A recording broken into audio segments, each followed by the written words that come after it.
मार्च का महीना, बसंत का मौसम। ये जो मौसम होता है ना बसंत का, इसे खुशहाली, ताजगी और रूहानियत का मौसम माना जाता है। चारों ओर खिले रंग बिरंगे टेसू, गुलाब, सरसों, सूरजमुखी, ना जाने कितने सारे फूल। इन फूलों को देखकर ऐसा लगता है कि जैसे धरती ने निरंकार सद्गुरु के लिए पूजा के थाल सजा दिए हों, और कोयल की कूक जैसे कोई प्रार्थना, दुआ या अरदास, है ना। तो चलो हम भी कोई अरदास करें, कोई गीत गाएं, कोई प्रार्थना करें, कुछ मांगें दुआएं। वॉइस डिवाइन के इस एपिसोड में आपके साथ रहूंगी मैं कुसुम। नमस्कार, धन निरंकार।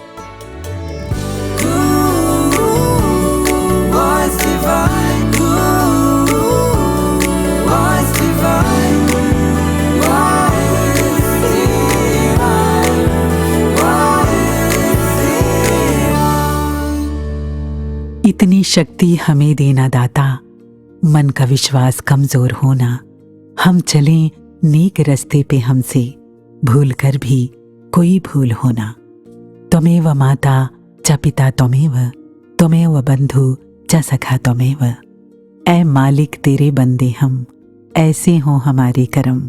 नेकी पर चलें और बदी से टलें, ताकि हंसते हुए निकले दम। ये पंक्तियां सुनकर आपको भी कुछ याद आया? ये वो प्रार्थनाएं हैं जो हम बचपन में अपने स्कूल्स में क्लासेस शुरू होने से पहले किया करते थे। ये प्यारी प्यारी प्रार्थनाएं, दुआएं, अरदासें, प्रेयर्स यूं तो हमें बचपन में ही सिखा दी गई, लेकिन प्रार्थनाओं में भाव सीखने से नहीं आता। इसके लिए अपने रब, गॉड, अल्लाह, परमेश्वर के लिए दिल में श्रद्धा, भक्ति, प्रेम और विश्वास का होना बेहद जरूरी है। वरना कभी कभी दिल में ये भी सवाल आता है कि मेरी प्रार्थना, मेरी दुआ, मेरा रब सुन भी रहा है या नहीं, या किस तरह से हम इन्हें पुकारें, प्रार्थना करें, दुआ करें जो इनकी चौखट तक पहुंचे। वैसी प्रार्थना इनकी चौखट तक पहुंचे या ना पहुंचे, लेकिन ये हमें जरूर बदल देती है। जी हाँ, इसका हमारी जिंदगी में, हमारे स्वास्थ्य पर बहुत गहरा असर पड़ता है। एक शोध से पता चला है कि सर्जरी के बाद जख्मों को भरने में प्रार्थना मरहम का काम करती है। प्रार्थना करने से हमारा इम्यूनिटी सिस्टम बेहतर होता है, दर्द सहने की क्षमता बढ़ती है और बेचैनी से राहत मिलती है। शोध में यह भी पता चला है कि जो लोग नियमित रूप से प्रार्थना करते हैं ना, उन्हें डिप्रेशन की प्रॉब्लम नहीं होती। एक विश्वविद्यालय में पढ़ाने वाले न्यूरो साइंटिस्ट रिचर्ड डेविडसन ने प्रार्थना का एक अभ्यास कराया और सिर्फ 2 महीने में उन्होंने पाया कि इससे ब्रेन में एक पॉजिटिव बदलाव आया है। उन्होंने कहा कि प्रार्थना से आप अपने मस्तिष्क को उसी तरह से आकार दे सकते हैं जैसे आप जिम जाकर अपने मसल्स को आकार देते हैं।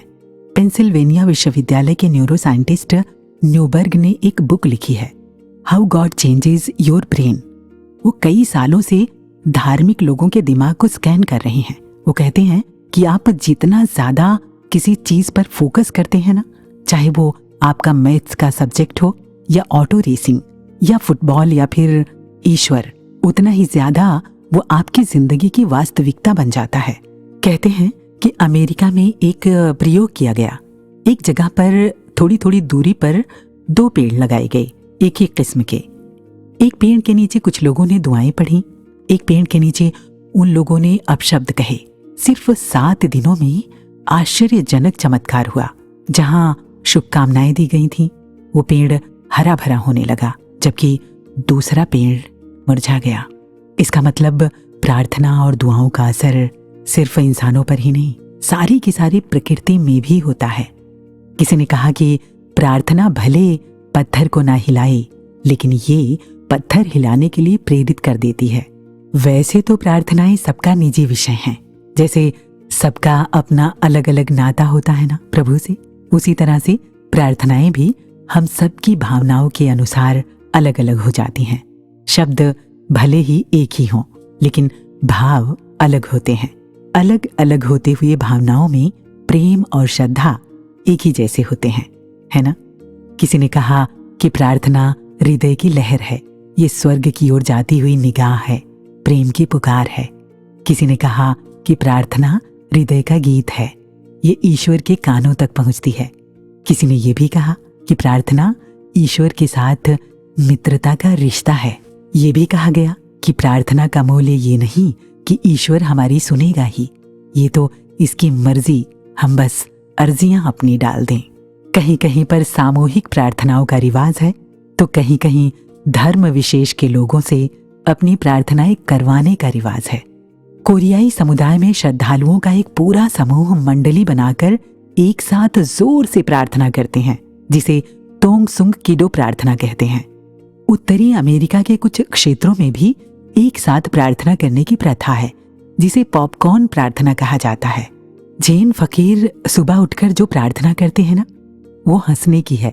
सुबह बस सूरज की ओर देखते रहना और हंसना। किसी ने पूछा, ये क्या है, ये कोई प्रार्थना है? तो उन्होंने बताया, हंसना ही हमारी प्रार्थना है। हम परमात्मा के सामने हंसकर सुबह की शुरुआत करते हैं। सुबह सुबह हम हंसकर परमात्मा से नाता जोड़ते हैं, फिर वो दिन भर हमें हंसाता है। जब आप हिमालय की खूबसूरत जगहों की ट्रिप पर जाते हैं ना, तो वहां पर हवा में लहराती हुई रंग बिरंगी झंडियों को देखते हैं ना, तो कई बार आपके मन में ये ख्याल उठा होगा कि ये क्या और क्यों है। दरअसल ये झंडियां बौद्ध परंपरा और हिमालयी सांस्कृतिक धरोहरों को रिप्रेजेंट करती हैं। माना जाता है कि इन पर मंत्र, प्रार्थनाएं और प्रतीक अंकित हैं। इनके पीछे मान्यता है कि हवाएं इन आशीर्वादों को सभी प्राणियों तक पहुंचाएंगी। कितनी खूबसूरत मान्यता है ना? जो भी हो, प्रार्थनाएं तो प्रार्थनाएं हैं, किसी भी रूप में हो। लेकिन कितना अच्छा होना कि जिस परमात्मा से प्रार्थना कर रहे हैं वो हमारे सामने भी हो, है ना? आज ऐसी ही प्रार्थना हमें हमारी सद्गुरु माता सुदीक्षा जी महाराज सिखा रही हैं। फिलहाल इस प्रार्थना के बारे में संपूर्ण हरदेव बाणी में बाबा हरदेव सिंह जी महाराज क्या फरमाते हैं, आइए सुने। हे परमेश्वर, हे जगदीश्वर, हे परमेश्वर, हे जगदीश्वर, तेरा ही हम शुक्र करें, तेरा ही हम शुक्र करें।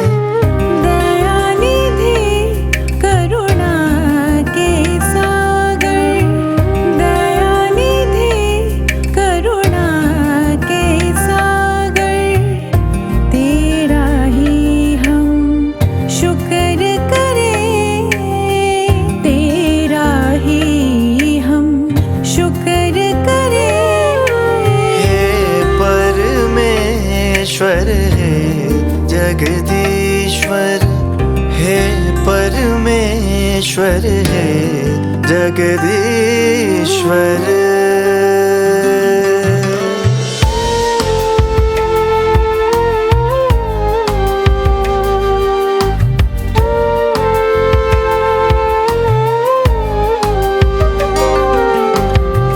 तूने दिए कंचन का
शुक्र करें, तेरा ही हम शुक्र करें। कर रहा है लालन पालन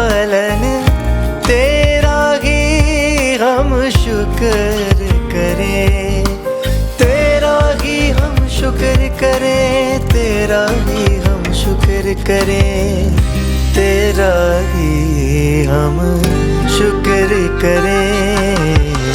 हे परमेश्वर हे जगदीश्वर, हे परमेश्वर हे जगदीश्वर।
एक तू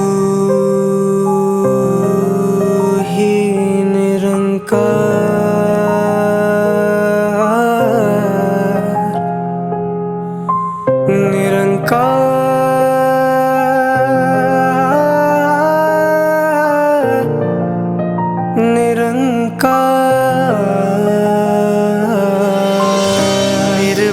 की पत रखने वाले, तेरा ही हम शुक्र करें। सबके अवगुण ढकने वाले, तेरा ही हम शुक्र करें, तेरा ही हम शुक्र करें। हे परमेश्वर हे जगदीश्वर, हे परमेश्वर हे जगदीश्वर। बहुत दिया है तूने दाता, तेरा ही हम शुक्र करें।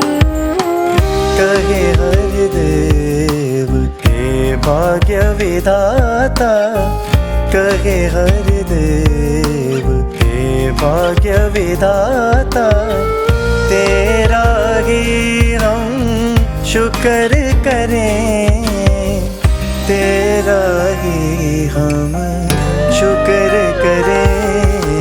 तू ही निरंकार, तू ही निरंकार, तू ही निरंकार, तू ही निरंकार, तू ही निरंकार, तू ही निरंकार, तू ही निरंकार, तू ही निरंकार।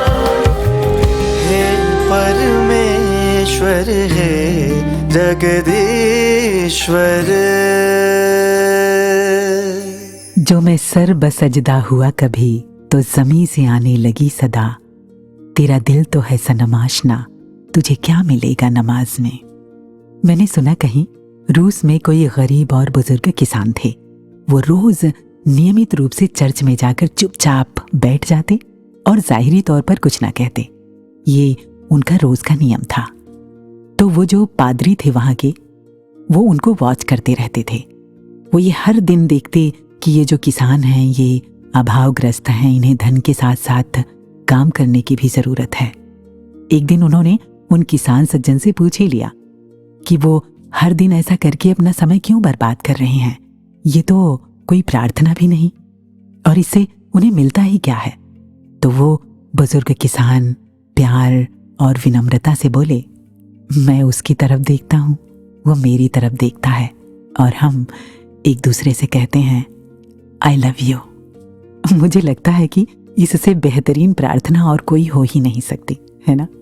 शायद प्रार्थना एक प्रेम पाती है, मतलब लव लेटर, आत्मा का परमात्मा के लिए एक मोहब्बत का गीत है, या कोई प्यारी सी खूबसूरत नज्म महबूब के लिए, जैसे भी कहना चाहो। प्रार्थनाएं शब्दों में नहीं होती, ये बिना शब्दों के बिना बोले भी होती हैं, क्योंकि ये तो कुछ कहे बिना भी सुन लेते हैं, है ना। वो संत कबीरदास की पंक्तियां हैं ना, चीटी के पग नेवर बाजे सो भी साहिब सुनता है। एक बार किसी ने पूछा, हम कैसे मान लें कि निराकार सद्गुरु हमारी प्रार्थनाएं सुनता है, वो हमसे प्रेम करता है। तो यही जवाब आया कि पहले अपने दिल में झांकें, क्या वहां पर प्रेम है निराकार सद्गुरु के लिए? अगर है तो वो उसी का प्रेम है, उसने बहुत सारा किया है हमसे, तो हमें बस जरा सा हुआ है।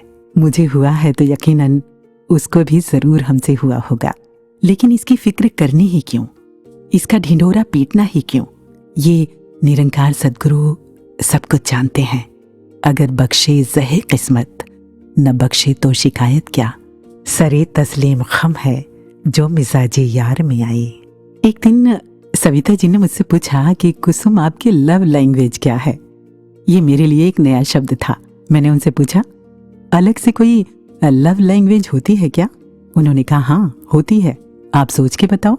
सच कहूं तो आज और अभी मैंने महसूस किया कि मेरी लव लैंग्वेज निरंकार प्रभु से प्रार्थना है। मुझे जिस पर भी प्यार आता है ना, मैं बिना देर लगाए दिल ही दिल में उसके लिए निराकार सद्गुरु से प्रार्थना करने लगती हूँ। वैसे सविता जी, आपके लिए प्रार्थना क्या है? मेरे लिए प्रार्थना है एक रिमाइंडर, खुद को याद दिलाने जैसा, कि कोई है जो मुझसे बड़ा है, जो मुझसे ज्यादा समझदार है, ज्यादा ताकतवर है, जो सब जानता है, जो सब कर सकता है और जो हर जगह है। तो इसकी मौजूदगी के इस एहसास में डूबकर बाकी सब भुला देना, खुद को खाली कर देना ही मेरी प्रार्थना है। वाह! और अब आइए अपने कुछ और साथियों से सुनते हैं कि उनके लिए प्रार्थना क्या है। प्रार्थना शब्द का अर्थ दास के जीवन के अलग अलग पड़ाव पर बदलता रहा। जब स्कूल में पढ़ते थे तो एक लंबी लाइन में एक साथ हाथ जोड़कर आंखें बंद करके खड़े होकर कुछ शब्दों को दोहराना मात्र ही प्रार्थना था। उसके बाद जब कभी जीवन में कुछ ऐसी इच्छाओं ने जन्म लिया जिसको पाने में स्वयं को असमर्थ पाया, तो दोनों हाथ फैलाकर ईश्वर से मांगने को ही प्रार्थना समझ लिया। और फिर जब तक एक इच्छा पूरी होती तो उसकी जगह दूसरी इच्छा और प्रबल रूप से जागृत हो जाती। और अगर आज की बात करें तो मेरे लिए प्रार्थना का एकमात्र अर्थ ईश्वर को धन्यवाद देना है कि आपने मुझे हर बार संभाला। और दास मानता है कि इस संसार की कोई भी वस्तु आपको खुशी नहीं दे सकती। अगर जीवन में वास्तविक खुशी महसूस करनी है तो दुनिया से पहले दुनिया बनाने वाले के साथ जुड़ो।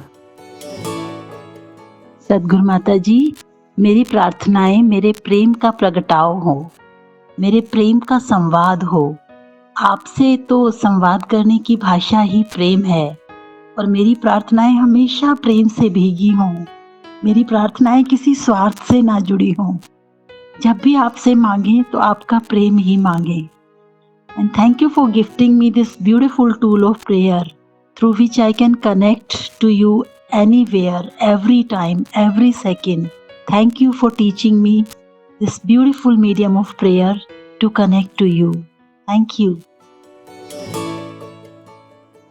ਰਾਂਝਾ ਮੈਂ ਵਿੱਚ ਮੈਂ ਰਾਂਝੇ ਵਿੱਚ ਹੋਰ ख्याल न कोई, तो किसी ख्याल का ना आना ही प्रार्थना के दौरान प्रयास रहता है जी।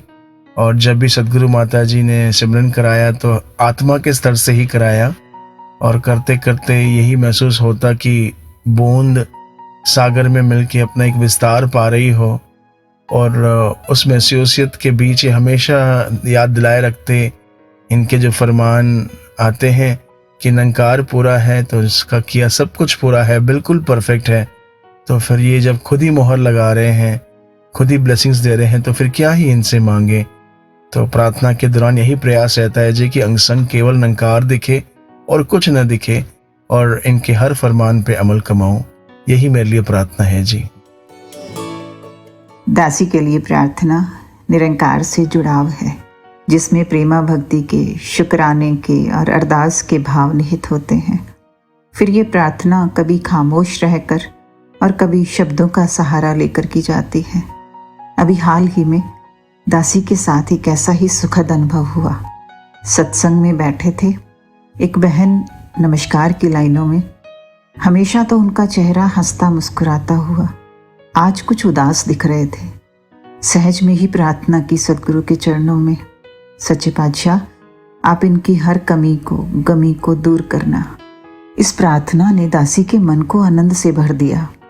एहसास हुआ, हे निरंकार प्रभु, आप जी का आशीर्वाद तो इन बहन के साथ है ही, ये भाव भी सद्गुरु आप ही के कारण है। मेरे लिए प्रार्थना मतलब सीधा कनेक्शन निरंकार से, जो कि मुझे और ये पूरे कायनात जिसमें सब कुछ हो रहा है, इसको संभाल के बरकरार रख रहा है, उस शक्ति से सीधा कनेक्शन। और सद्गुरु ने सुमिरन जो दिया है हमें, ये एक आसान सा, सिंपल सा तरीका है निरंकार से कनेक्ट होने का, प्रार्थना करने का। प्रार्थना एक भक्त होने का एहसास है। प्रार्थना स्वयं को निर्बल समझने का प्रमाण है। प्रार्थना इस पूर्ण परमात्मा से पूर्णत्व की तरफ लेकर जाने की एक अरदास है, एक रूह की पुकार है। प्रार्थना मेरे लिए मेरे मन के वो भाव हैं जो मैं अपने परमात्मा के आगे रख देती हूँ। वैसे ही जैसे एक बच्चा अपनी माँ के आगे अपने दिल की हर बात रख देता है। जब मैं खुश होती हूँ, सब अच्छा लग रहा होता है या सब नॉर्मल चल रहा होता है, तो शुक्राने का भाव कि आपने इतना सुंदर जीवन दिया, हर चीज दी जो जरूरी है। और जब कोई दुख की घड़ी हो या चैलेंजिंग सिचुएशन आ जाए जो मुझसे हैंडल ही नहीं हो रही होती, तो एक अरदास कि आप संभाल लो, मेरे बस में तो कुछ भी नहीं है, मैं कुछ नहीं कर सकती। और कभी कभी कोई शब्द ही नहीं होते, कोई बात नहीं होती, होता है तो सिर्फ और सिर्फ इनके पास होने का एहसास, और उस एहसास में सुकून। इसका कोई समय नहीं होता, इसकी कोई खास जगह नहीं होती, कोई खास तरीका नहीं है, बस मैं, मेरे परमात्मा और मन के भाव, यही है मेरी प्रार्थना। तो अब प्रार्थना पर इतने खूबसूरत भाव सुनने के बाद आइए इन सभी प्रार्थनाओं के आधार से जुड़ते हैं इस गीत में।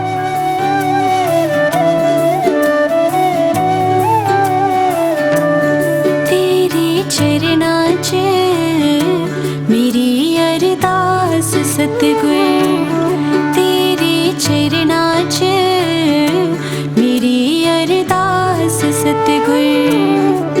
सुपने च बिना डोले मेरा विश्वास सतगुर, तेरे चरना च मेरी अरदास सतगुर, तेरे चरना च मेरी अरदास सतगुर।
प्रार्थना एक अनदेखी कड़ी बांध देती है तुम्हारा मन हमारा मन, फिर किसी अनजान आशीर्वाद में डूबकर मिलती मुझे राहत पड़ी। प्रार्थनाएं कई तरह की होती हैं। एक वो प्रार्थना होती है जो सभी के लिए होती है, सभी के भले के लिए होती है। एक बार किसी इंसान की पत्नी बीमार थी तो उन्होंने किसी संत को बुलाया कि वे पत्नी के अच्छे स्वास्थ्य के लिए प्रार्थना कर दें। संत ने समस्त जगत के लिए प्रार्थना करनी शुरू कर दी। सबका मंगल हो, सबका कल्याण हो, सभी सुखी हों, सभी निरोगी हों, सबके दुख दूर हों। ये सुनकर प्रार्थना करवाने वाले व्यक्ति ने कहा, रुकिए, मैंने अपनी पत्नी के लिए प्रार्थना करने के लिए आपको बुलाया है। संत ने कहा, सभी के भले में ही आपकी पत्नी का भी भला है और सभी के लिए की गई प्रार्थना ही श्रेष्ठ प्रार्थना होती है। और साथियों, एक वो भी प्रार्थना दुआ होती है जो हम चुपके से किसी के लिए मांगते हैं और उसे पता भी नहीं चलता। कितनी खूबसूरत प्रार्थना होती है ना वो। इस पर मैंने एक कहानी पढ़ी थी। एक बार एक समुद्री जहाज पानी में डूब गया। उस पर सवार 2 मित्र किसी तरह तैरकर एक टापू पर पहुंचे। उन्हें समझ नहीं आ रहा था कि अब वे क्या करें, तो दोनों ने मिलकर ये तय किया कि वे अपनी अपनी आस्था के अनुसार प्रार्थना करेंगे। उन्होंने वहां पर जमीन के 2 हिस्से किए और सीमा बनाकर अपने अपने हिस्से में रहने लगे। एक मित्र ने ईश्वर से भोजन के लिए प्रार्थना की। अगली सुबह उसने देखा कि उसकी सीमा में आने वाले एक पेड़ पर लगा हुआ फल पक गया है, लेकिन दूसरे मित्र के हिस्से वाले पेड़ों में कोई भी फल नहीं था। पहले मित्र ने फिर भोजन और वस्त्र के लिए परमात्मा से प्रार्थना की और उसने देखा कि उसके वाले हिस्से में एक नाव किनारे आकर लगी। उसमें वस्त्र, भोजन और सामान था। उधर दूसरे मित्र के हिस्से में अब भी कुछ नहीं था। अब पहले वाले मित्र ने सोचा कि कल मैं इसे यहीं पर छोड़कर चला जाऊंगा। उस रात सपने में परमात्मा ने उससे पूछा, तुम क्यों अपने मित्र को छोड़कर जा रहे हो? तो उसने जवाब दिया, क्योंकि उसे आप में कोई भी आस्था नहीं है, उसने कोई प्रार्थना भी नहीं की, इसीलिए उसे कुछ मिला भी नहीं। परमात्मा ने कहा, सुनो, मैंने सिर्फ उसी की प्रार्थना स्वीकार की है, क्योंकि उसने सिर्फ एक ही दुआ हमेशा मांगी है, और वो ये कि हे प्रभु, मेरे मित्र की सभी प्रार्थनाएं स्वीकार करना। कितनी प्यारी कहानी है ना? काश कि हम सभी बिना एक दूसरे को बताए उनके लिए प्रार्थनाएं करें। और हाँ, एक वो भी प्रार्थना होती है जिसमें सिर्फ और सिर्फ निरंकार सद्गुरु का धन्यवाद होता है, और कहते हैं कि वास्तविक प्रार्थना केवल ईश्वर का धन्यवाद ही है। नेल्सन मंडेला के बारे में पढ़ रही थी। उन्होंने रंग भेद के खिलाफ 27 सालों तक सश्रम जेल में बिताए। बहुत कठिन परिस्थितियां थीं, वो बेहद असहनीय। जब वो रिहा हुए तो 70 साल से ज्यादा के हो चुके थे। लोगों ने सोचा कि वो अब बहुत बूढ़े दिखाई दे रहे होंगे, लेकिन जब नेल्सन मंडेला जेल से बाहर आए तो लोग उन्हें देखकर हैरत में पड़ गए। वो बहुत स्वस्थ और उत्साह से भरे हुए दिखाई दे रहे थे।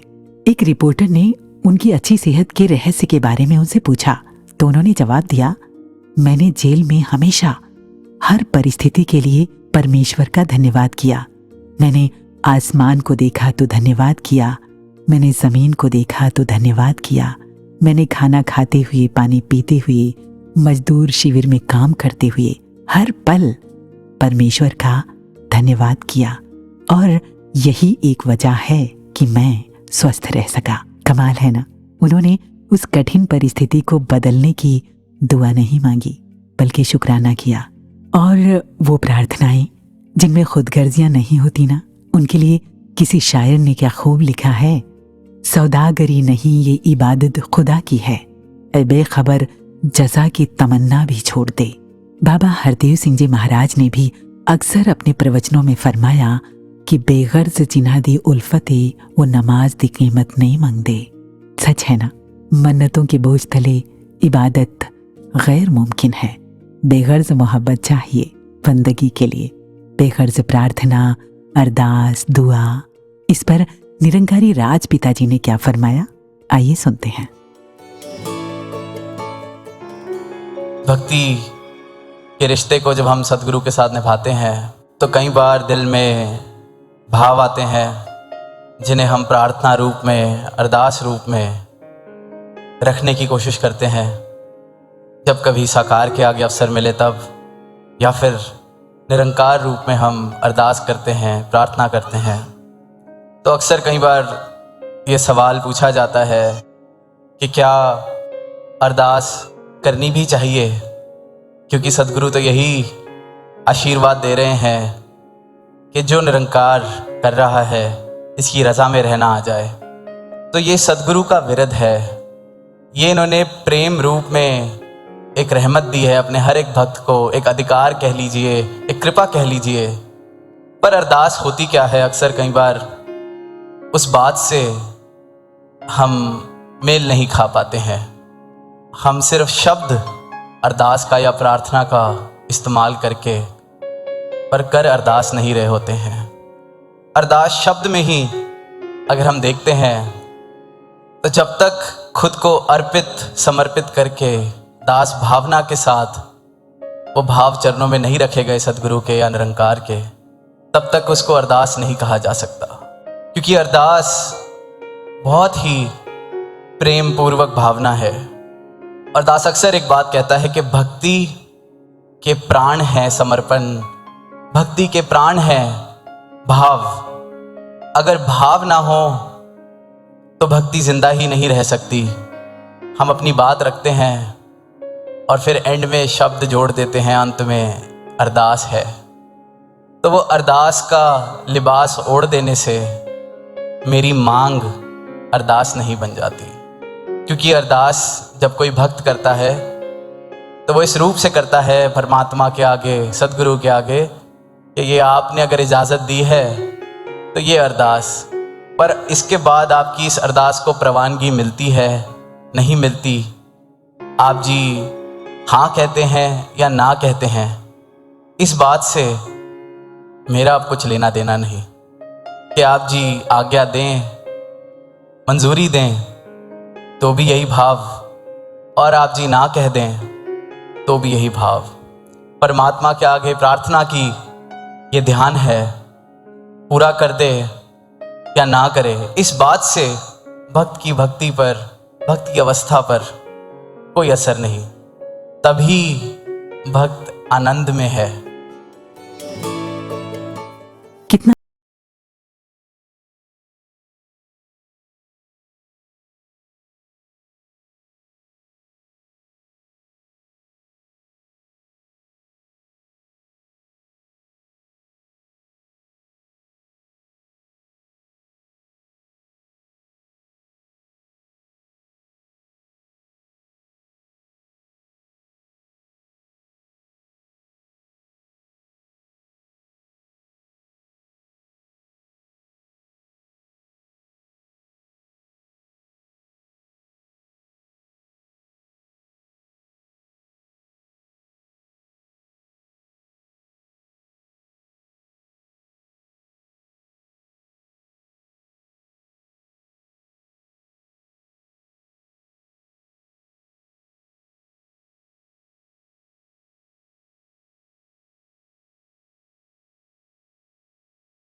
सबके अपने अपने दिल के भाव हैं, कहना और ना कहना भी।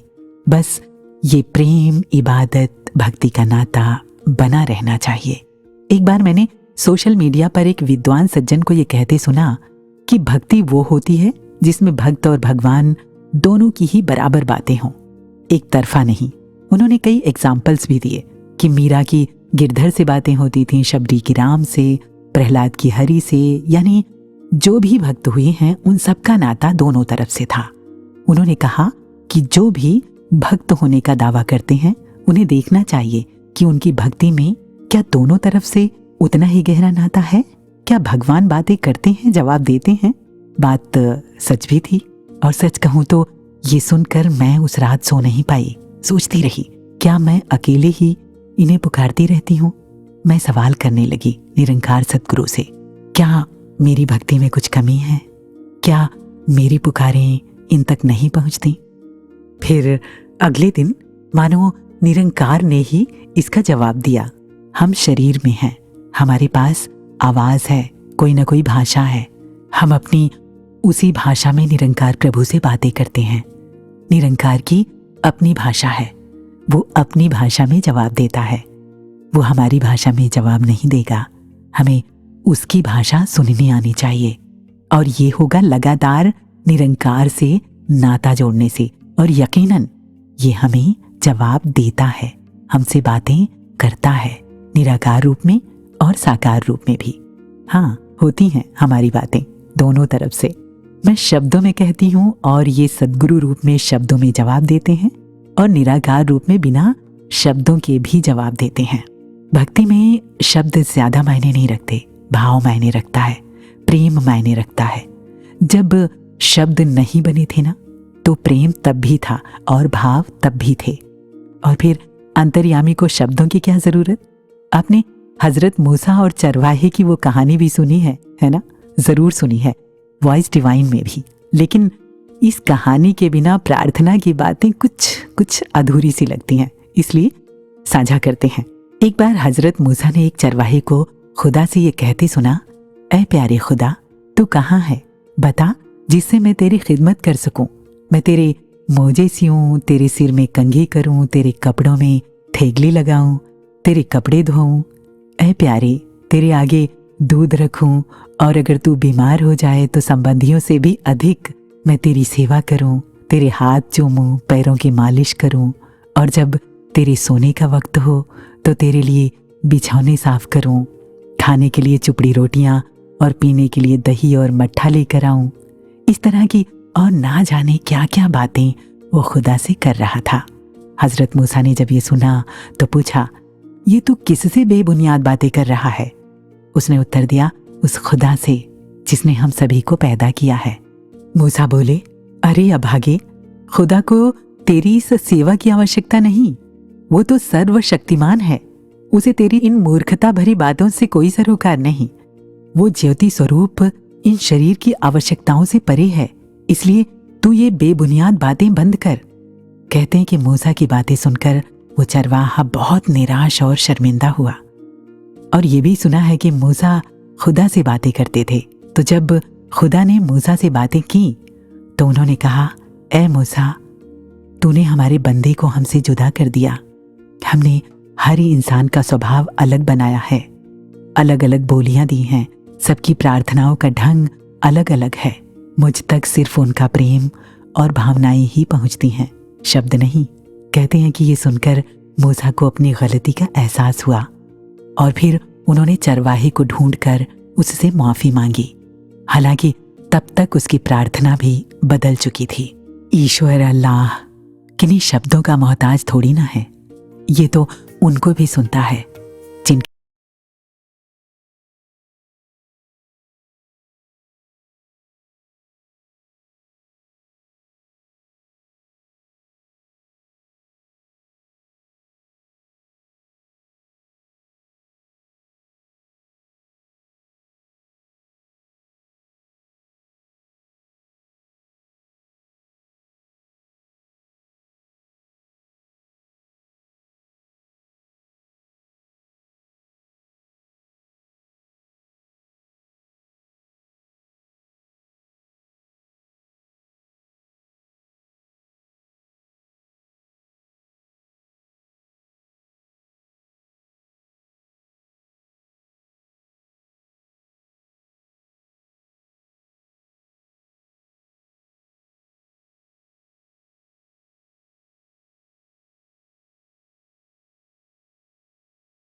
को एक तरफ रखकर हमें बस अपने आराध्य से अपने मन का नाता जोड़ने की कोशिश करनी चाहिए।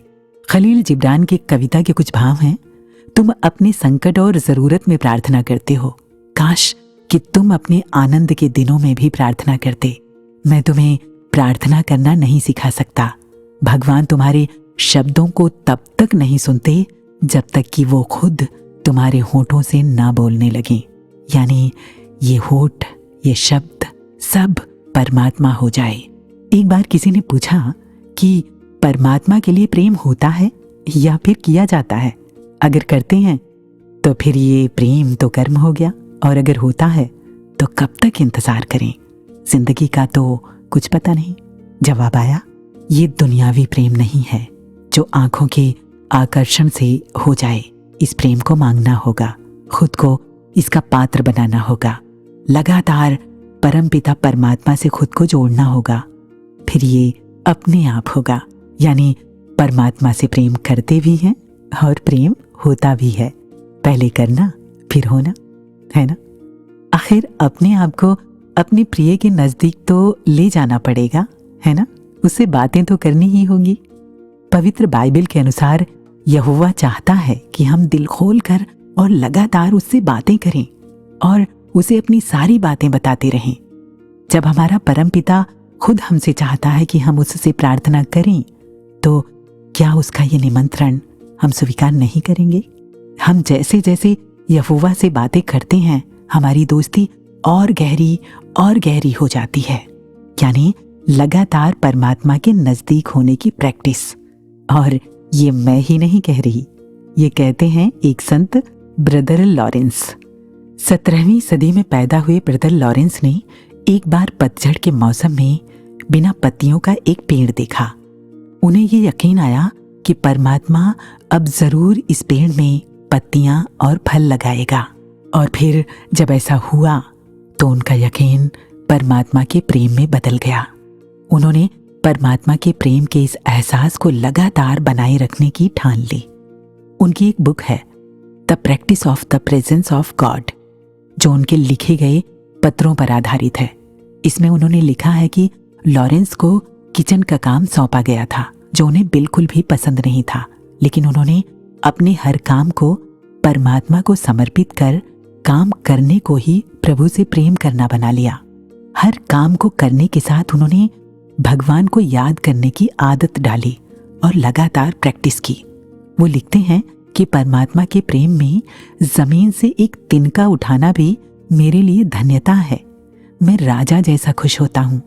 उन्होंने परमात्मा से खुद को जोड़े रखने के लिए एक सरल तरीका विकसित किया और इसके जरिए लगातार इनकी उपस्थिति का एहसास किया। वो हर बार जब अपनी घड़ी देखते तो इसी के साथ ईश्वर को धन्यवाद देकर इनकी कृपा को याद करते।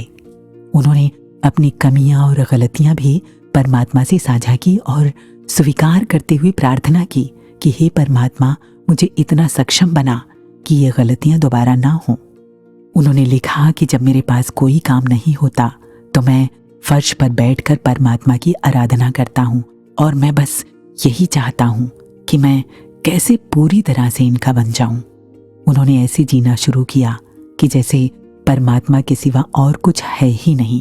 हर काम में, हर बात में, हर इंसान में उन्होंने प्रभु को शामिल करने की लगातार प्रैक्टिस की। उन्होंने कहा कि शुरुआत में मन नहीं मानेगा, विद्रोह करेगा, लेकिन मन की ना माने और निराश ना हो। भगवान से बातचीत करने की आदत डालते रहें। धीरे धीरे ये होगा और फिर हमें ये एहसास होगा कि भगवान के एहसास की हमें कितनी ज़रूरत थी। अपने अंतिम पत्र में ब्रदर लॉरेंस ने लिखा कि मैं मौत के कगार पर पहुंच चुका हूं, लेकिन मैं इस समय के जितना संतुष्ट कभी नहीं रहा। भगवान के साथ दर्द सहना भी बहुत मधुर है, स्वर्ग के समान है। मैं इतना आनंद महसूस कर रहा हूं कि संभाल ही नहीं पा रहा। ब्रदर लॉरेंस कहते हैं कि प्रार्थना ईश्वर की उपस्थिति का एहसास है। तो इस रूहानी एहसास को बनाए रखने के लिए हमें इसे खुराक की तरह खाना होगा, पानी की तरह पीना होगा, सांस लेने की तरह लगातार अपने भीतर उतारना होगा। लेकिन हाँ, इस प्रार्थना में अपने मन की पीड़ा, अपनी आंखों की गंगा, अपने दिल की खुशी, अपने जज्बात के फूल शामिल करने होंगे। तो आइए इसी एहसास से खुद को सरशार करते हुए जुड़ते हैं रंगमंच के कलाकारों से।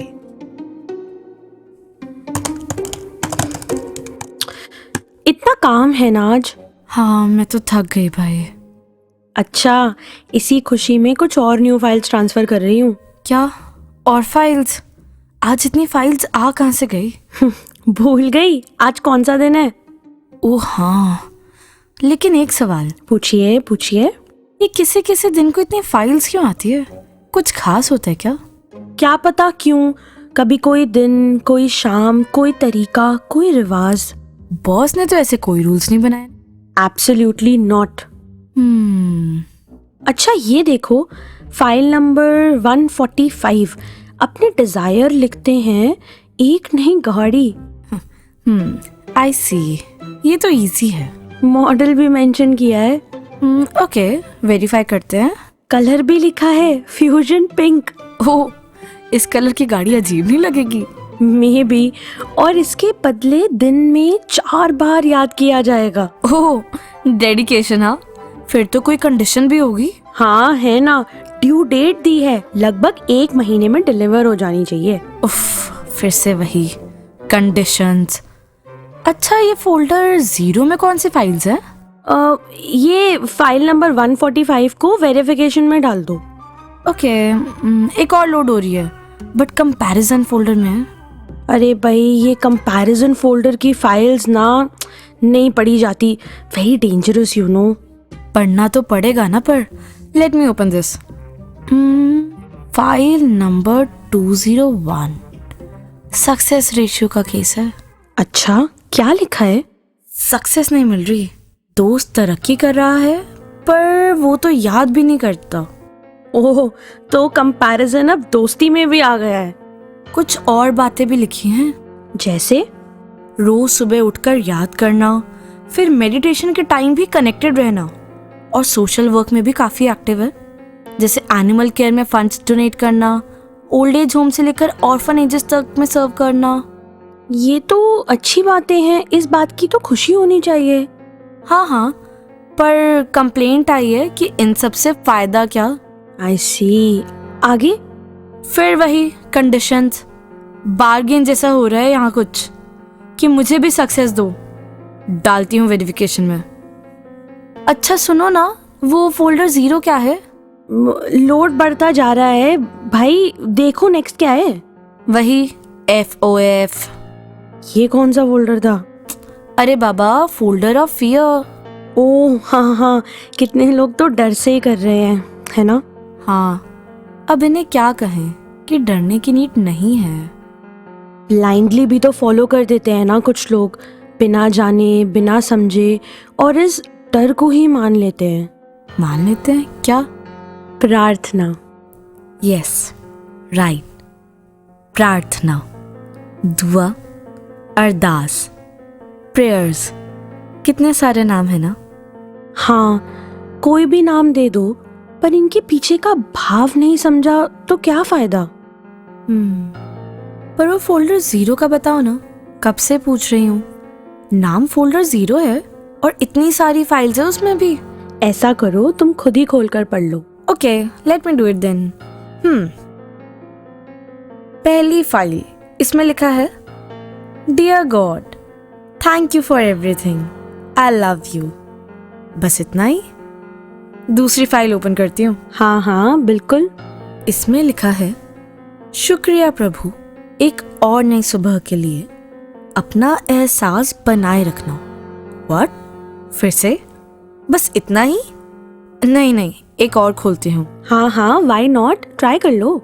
और इसमें लिखा है कि मुझे खुशी है ये हाथ, ये पैर, आंखें, ये सांसें, ये जिंदगी, ये सब सलामत है।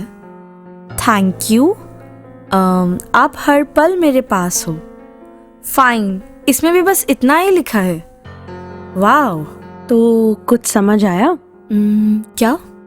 इन फाइल्स में ना तो कोई कंप्लेंट्स थी, ना कोई कंडीशंस, ना कोई प्रूफ्स, ना कोई डेडलाइंस और ना ही किसी डर के कारण की हुई बात थी, तो बस एक प्यारी सी प्रार्थना, दुआ, अरदास, वही नाम कोई भी दे दो, भाव एक ही है। सही कहा। भाव इस बात का कि मैं मालिक को याद कर किस लिए रहा हूँ, किसी कंडीशन या किसी कंप्लेंट के लिए, या फिर बस एक शुक्राने के लिए कि जो हो रहा है बस आपकी मर्जी से हो रहा है। ये प्रार्थना तो बस आपके लिए है, आपको याद करने के लिए है, आपसे कनेक्टेड रहने के लिए है। ऐसा क्या है जो आपसे छुपा है, तो क्या जरूरत है इन्हें कुछ बताने की? यहाँ हमारे बॉस और कोई नहीं, निरंकार की बात हो रही थी। ये गॉड का कस्टमर केयर तो इमेजिनरी सा है, पर आपकी प्रार्थना आपकी सच्चाई की तरह है। कहीं ऐसा तो नहीं दुनिया की इस भीड़ में हम भी प्रार्थना जैसी एक प्योरेस्ट फॉर्म को कोई सौदा बना बैठे हैं? आपकी फाइल्स आपके पास हैं, अब ध्यान आपने ही देना है कि कौन से फोल्डर्स बना रखे हैं, कंप्लेंट्स के या इच्छाओं के, या फिर किसी बनी बनाई बातों के डर के या कंपैरिजन के, या फिर बस एक फोल्डर जो खाली है इन सब से, पर भरा है तो प्यार के भाव से, शुक्राने के भाव से, शून्य के भाव से, निरंकार के भाव से। कोई सेहत की दुआ करता है, कोई दौलत की, कोई मोहब्बत की दुआ करता है, तो कोई इबादत की। झुका कर सिर जो सजदे में खुदा को मांग लेता है, उसे दरकार नहीं रहती फिर किसी और नेमत की। तो क्यों ना तुमसे तुम्ही को मांगा जाए, है ना? जो नाशवान है उसकी विवेक कैसी दुआ, तुझी को मांग ले जो तुझसे, उसे दुआ कहिए। जिन्होंने खुदा परमात्मा को दूर समझा होगा, उन्होंने पुकारा होगा, प्रार्थनाएं की होंगी। हमें सद्गुरु की कृपा से ये नजदीक ही मिल गए हैं। तो चलो हम प्रार्थना, दुआ, अरदास इन शब्दों को थोड़ा परे रखकर हम बातें करते हैं, है ना? इन्हें अपना साथी बनाकर इनके साथ साथ चलते हैं। हम राज बनाकर साझा करते हैं अपनी सारी दिल की बातें, और हाँ, प्रियतम बनाकर दिल में उतार लेते हैं। तो इसी संकल्प के साथ वॉइस डिवाइन के इस सफर को यहीं विराम देते हैं। दीजिए इजाजत कुसुम को। जुड़ते हैं सद्गुरु संदेश के साथ। नमस्कार, धन निरंकार। ये ब्रह्म ज्ञान, ये दातार, ये निराकार एक जीवन में आया है जिन जिन के, उनका जीवन वाकई ही पर्व बन गया है। ये भक्ति वाकई ही रोम रोम में बस के एक हर पल में रच गई है, जीवन के 24 घंटों में आ गई है। हर कार्य में, हर अवस्था यही भक्ति की ही एक कांस्टेंट अवस्था। तो ऐसे जीवन, मुबारक जीवन रहे हैं। बोलने के लिए तो ये महापुरुष शब्द की ब्रह्म ज्ञानी है, तो ये एक नाम तो आ गया, पर जीवन में वाकई ही ब्रह्म ज्ञान याद रहे, वहीं से भक्ति की शुरुआत है। तो बात वो नहीं कि कोई अभी अभी इस निराकार से जुड़ा है या कब से, सालों साल से। एक भक्ति का भाव तो वो एक ब्रह्म ज्ञानी होने से ही एक बन जाता है। उससे पहले भी अगर किसी ना किसी रूप में भक्ति कर रहे थे, तो उसमें कोई ऐसी इच्छाएं, मांगे छुपी जो कि एक सिर्फ सोच से जुड़ी या शरीर से जुड़ी या आर्थिक अवस्था से जुड़ी, तो एक भाव वही आ जाता है कि ये भक्ति जब प्रेमा भक्ति बन जाती है, फिर कोई इफ्स एंड बट्स नहीं रहते। ये फिर कोई शर्तों पे बेस्ड नहीं कि परमात्मा से कोई सौदा हो रहा है, लेन देन हो रहा है, या सिर्फ अब परमात्मा का नाम ले रहे हैं तो परमात्मा को बाय डिफ़ॉल्ट अब हमारी मांगों को भी पूरा करना है। तो बात यही, किसी भी युग की बात करें, भक्त तो हमेशा प्रभु प्रेमी रहे हैं, और प्रभु ने भी भक्तों से हमेशा एक बिना किसी शर्त के प्यार किया है कि ये वाक्य ही मूल से जुड़ गए हैं, ये उस तत्व से, इस निराकार से, परमात्मा से जुड़ गए हैं, तो फिर ये ओतप्रोत प्रेम का ही मामला है।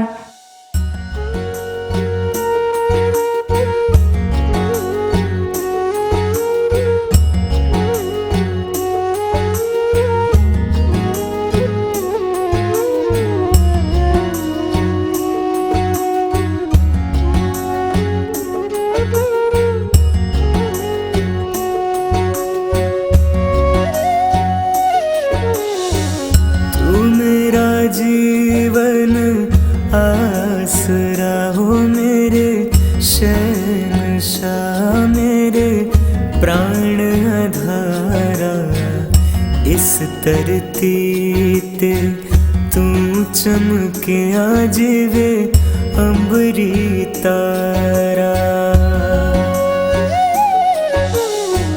तू मेरा जीवन आसरा हो मेरे शहंशाह, मेरे प्राण आधारा, इस धरती ते तू चमके आजीवे अंबरी तारा।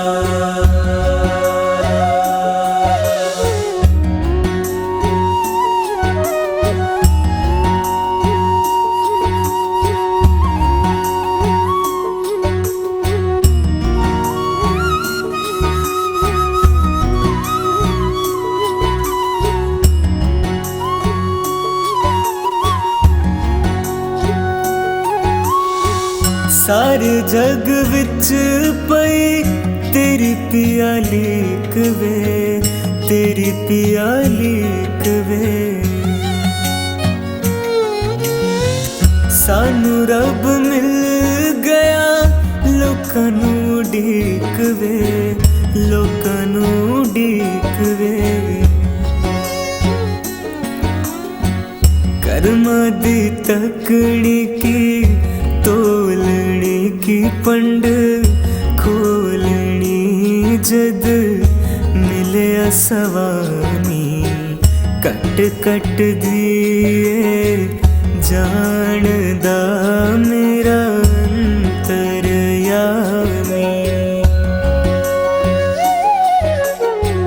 तू मेरा जीवन आसरा हो मेरे शहंशाह, मेरे प्राण आधारा, इस धरती ते तू चमके आजीवे अंबरी तारा।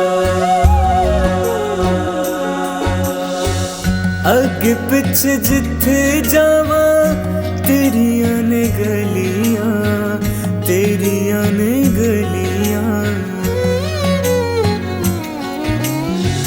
चरना दी नगरी च असा थावा मलियां, असा थावा मलियां। तैनू वेखना ही मेरी जिंदगी हो बंदगी, तस्वीर तू मेरी, तू रेखा मेरे हाथ दी तकदीर तू मेरी।